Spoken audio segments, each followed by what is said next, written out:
America runs on energy, day and night, summer and winter.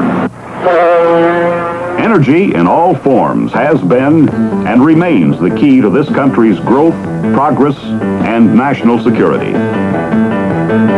From 1950 to 1975, our energy requirements doubled and are expected to continue to increase until the end of the century.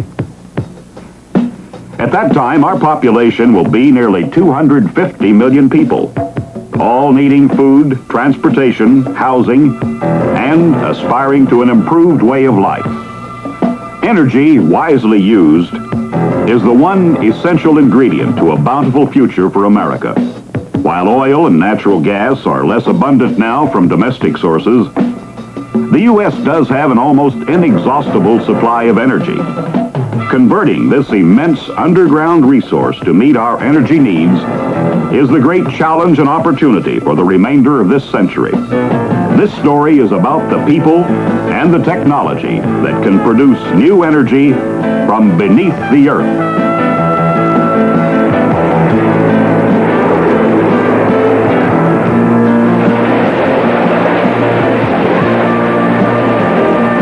This is energy, solid energy from nature's storehouse. Energy on its way to help supply our nation's demands for electricity and heat. For half a century, coal has been waiting in the wings to reclaim its role of energy king.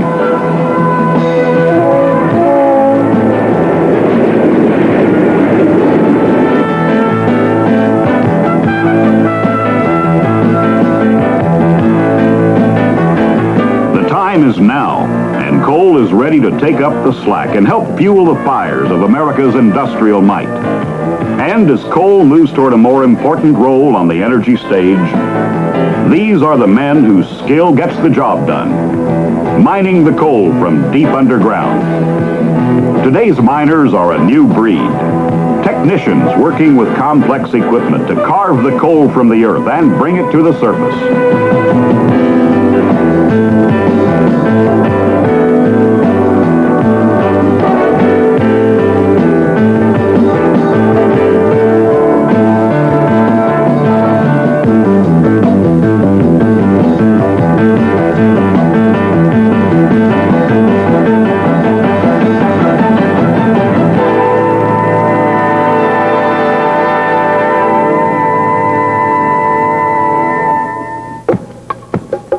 There are, in the 48 contiguous states, more than 250 billion tons of coal which can be economically recovered.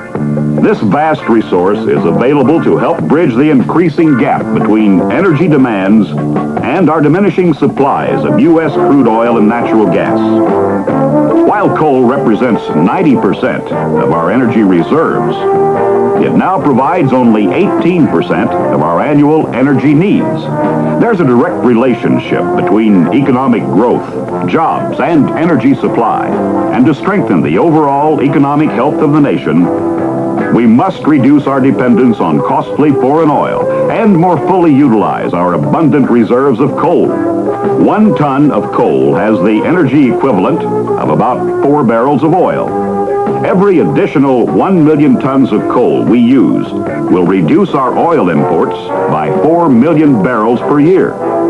We have tremendous reserves of coal, more than any other country in the world, and national policy is now recognizing its importance.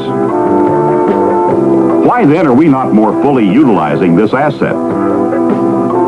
The answer is not simple, but here are a few facts. Coal's best use now is producing heat for electric power generation.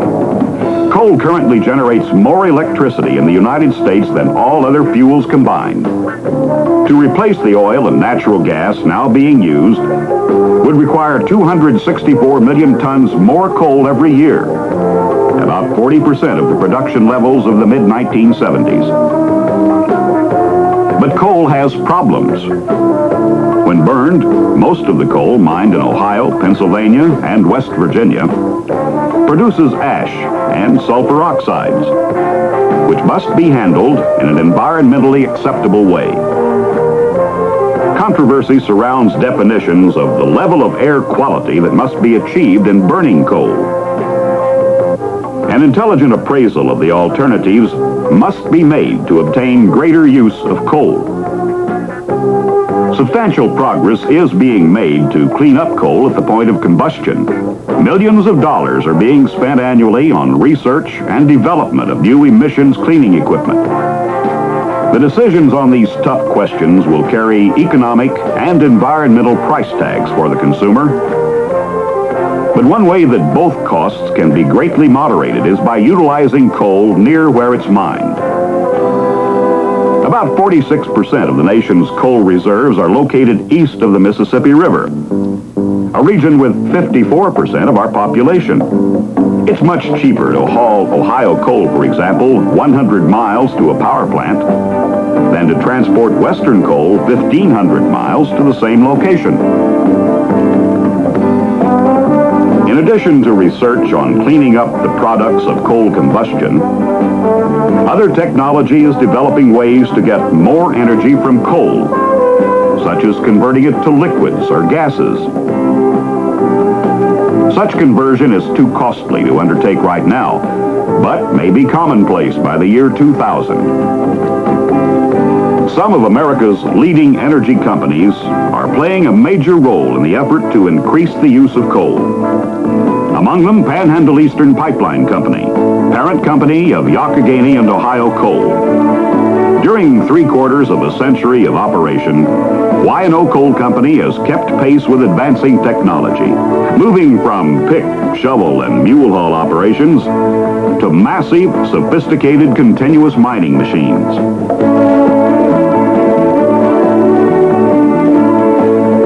F.M. Osborne founded the YOUGHIOGHENY and Ohio Coal Company in 1902.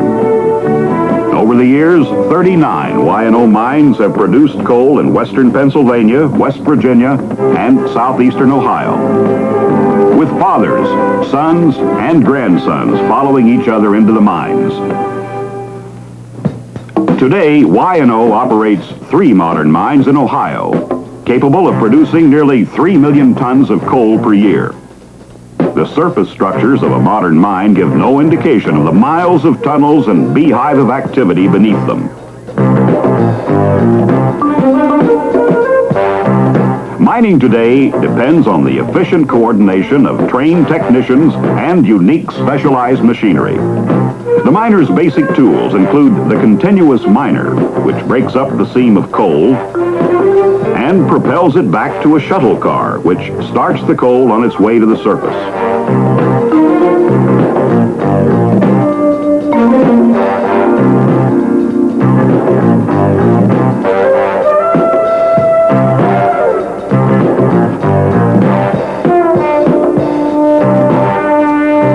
A never-ending task underground is roof control. Several workers on each mining crew are assigned exclusively to roof bolting. Machines such as this drill holes in the roof and insert bolts to help secure the roof from possible collapse. Depending on the type of continuous miner, the roof bolter may be operated as a separate unit or as an integral part of the miner. To better understand the path of coal from subsurface to consumer, let's look at a typical underground mining operation. Our mine is a combination shaft and slope mine. Miners are carried to the level of the coal seam in the man cage or elevator.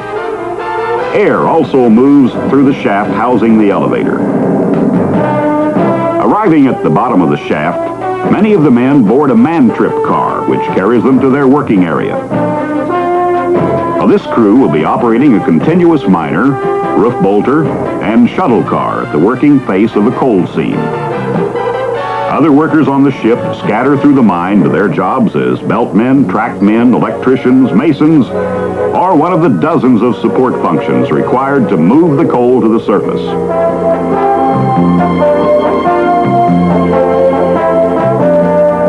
This modern continuous miner can cut as much as 12 tons of coal a minute.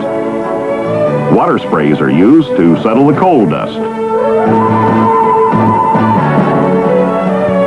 In one continuous operation, the coal passes back from the cutting head to the rear of the machine, where it flows into shuttle cars. The shuttle cars then carry it to one of the conveyor belts running to a central loading point.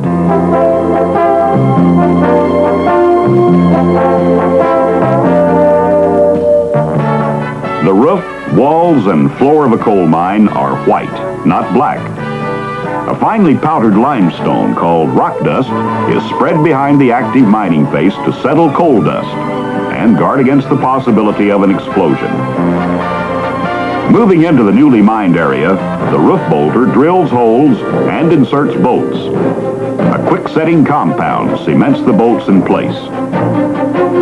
At the loading point, coal cars are moved under the storage bin by the hiker and filled for the trip to the rotary dump.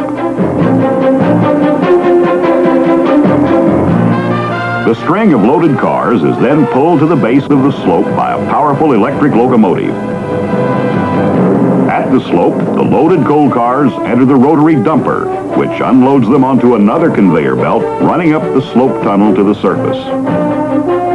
The slope entrance also serves as another ventilation source for the mine. Large fans located on the surface continuously circulate fresh air into the mine to force out any gases which may be present. Well, now that we've seen how a modern underground mine functions, let's meet three miners who are representative of the men and jobs necessary to get energy from the earth. Larry Ward, a precision mason, arrives at the mine shortly after 7 a.m. Larry's day started at 6 a.m. when he joined wife Laura for breakfast. A few miles away, Dominic Ferry, tipple operator at Delms number 1, gropes for his alarm.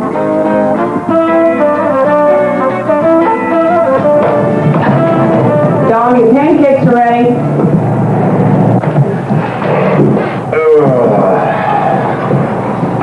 How'd the Celtics do last night? Oh, they was winning at the end of the third quarter. Nice big new goal. Sun's coming out.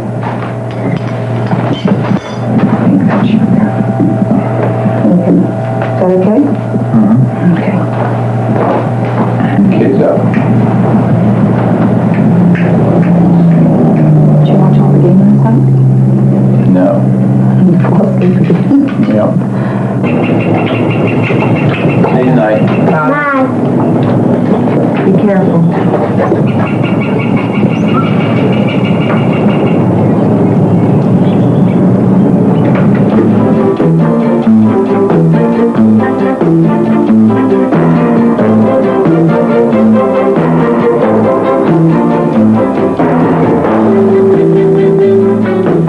Checking his headlamp, his only illumination in most areas of the mine, Larry joins other members of the day shift as they board the man cage.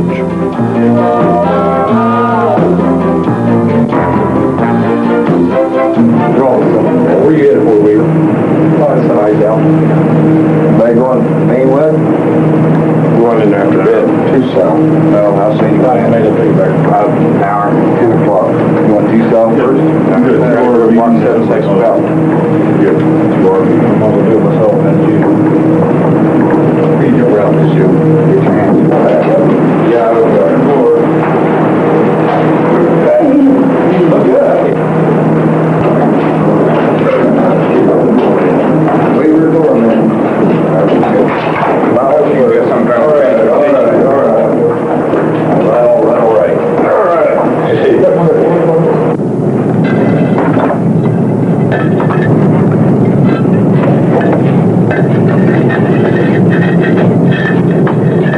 The wall that Larry and his helper are erecting will divert the circulation of air from an unused area of the mine.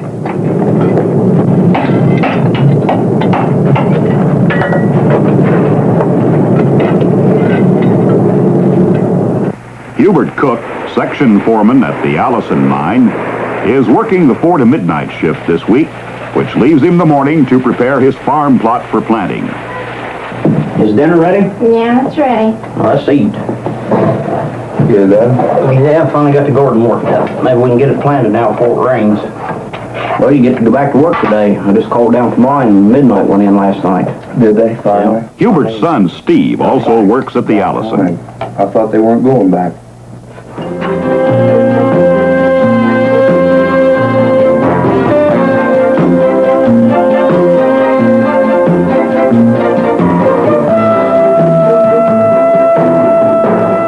going underground, Hubert checks a map of the mine workings with an engineer to review where various crews will be located.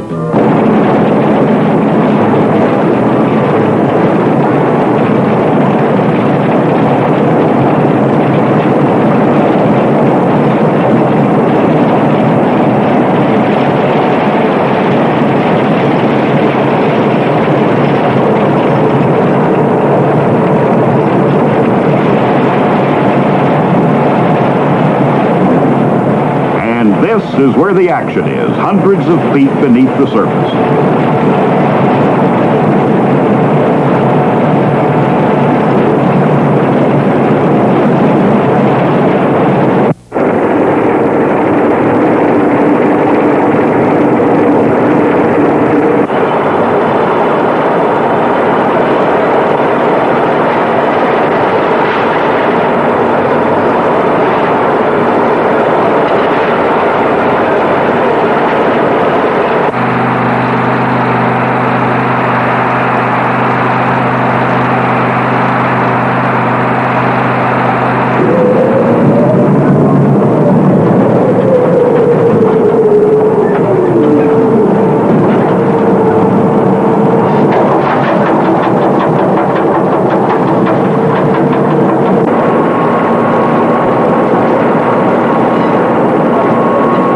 Underground mining of coal, perhaps more than any other occupation, demands the close cooperation of a team like this one at the Nelms No. 2 mine. Steve Hobson, buggy runner. Steve Tesla, buggy runner. Fred Otto, Boulder. Ron Howes, Boulder. Don Moore, utility. Terry Thompson, miner operator. Ziggy Delkowski, miner helper. Dale Dermer, boulder helper. Don Grimm, Boulder. Leon Leisure, section foreman. Brian Cornez, electrician. Bud Prisbella, mechanic.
Once the mined coal reaches the surface, it must go through several stages before it's ready for sale. It is sized and washed. Rock and other debris are separated.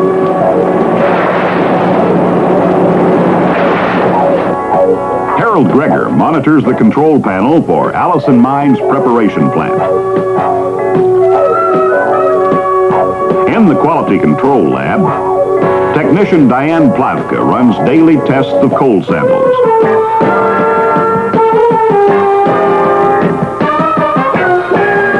That was hard, took the day.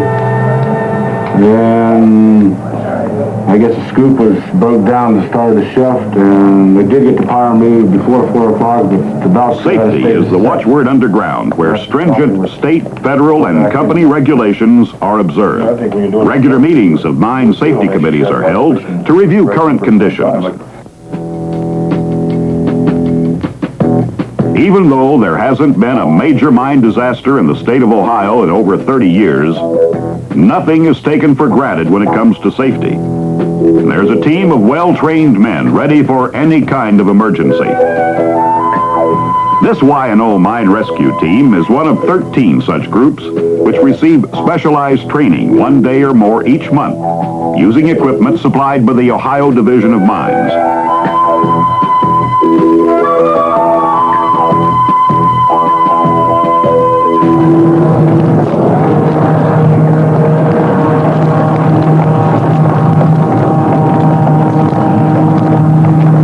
Okay, we got to stop right here.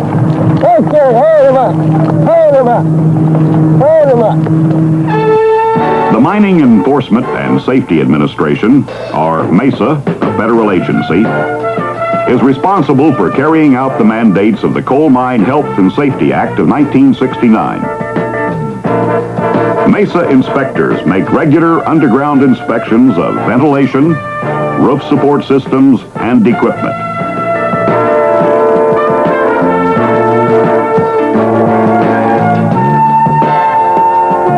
After inspecting a shuttle car for compliance, Irvin Dean writes his report. The life of a modern miner is one of continuous training, such as this electrician's class at Y&O's Nelms No. 1 mine.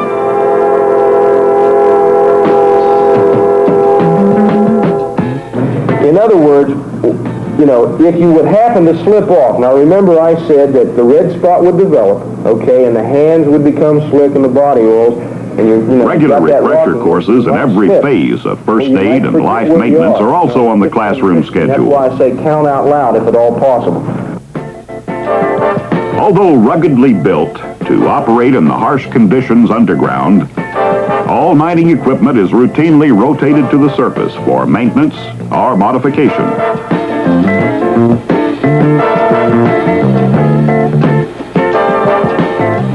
For Nelms No. 2 mine, for the first quarter, we have a total of 10 lost time accidents. Frequency rate year-to-date 52.81. The coordination of efficient operations at all mines depends on frequent communication between members of the operations staff. Frequency rate is 26.00 for first quarter, 77. If a guy lifts wrong, he's going to hurt himself. I don't care if he's lifting 10 pounds. You know, if he gets in a position where he can't get the right leverage, right? And I think in lifting, I wonder if we ever really take people in his first aid or in a training class, the section foreman's 15-minute sessions on, and actually have them perform these things in the way that they're supposed to perform them. They can look at the posters and read the material, but it may be a little embarrassing at times for people to get with that sort of thing, but I think it'd be a very worthwhile thing. When you take a permanent supervisor job, I say that you're out of the union. To foster the close working relationship which must exist between members of the United Mine Workers of America and the company management, roundtable discussions are conducted regularly. Richard Prisbella, Joe Berardinelli, and Giulio Palucci debate an interpretation of the union contract with Mine Superintendent Mike Enoch. Lester Zimmerman, veteran manager of labor relations for Y&O, maintains a close liaison between union representatives and company management. It's all over from the last meeting. Dug into it.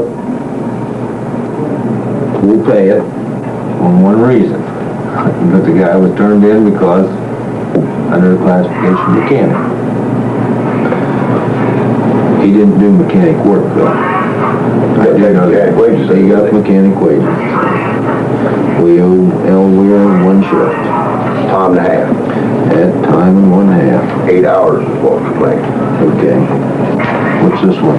That was the grievance form, just paid it, just right there. Well, you couldn't get any more for him, what did the man ordered off? Gone. So you paid time and a half. Each mine location also has its grievance committee, which may request a meeting with the mine superintendent at any time for a candid discussion of local issues. Okay, Buck, well, what's the other ones you got now? Well, we got a couple here on, bosses don't classify work. Story I get, In readiness for America's increasing demands for coal energy, Y&O Coal Company is completing a new mine, the Cadiz Portal.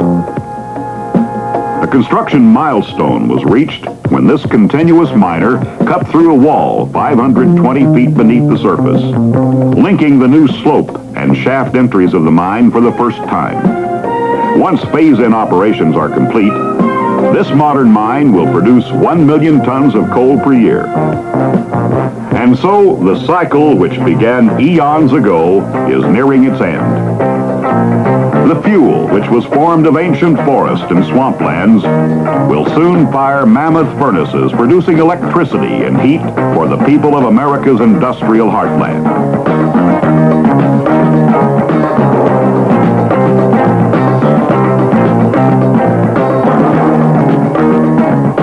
In this period of energy transition, our nation must turn once again to its tremendous reserves of coal. To reduce dependence on foreign energy, America needs all its domestic sources of energy: coal, oil and natural gas, nuclear and hydroelectric power. Research, development, and common sense will eventually solve the nagging conflict of coal combustion versus air quality standards, permitting King Coal to meet our expanding energy requirements. Coal and coal mining are important to the well-being of the United States.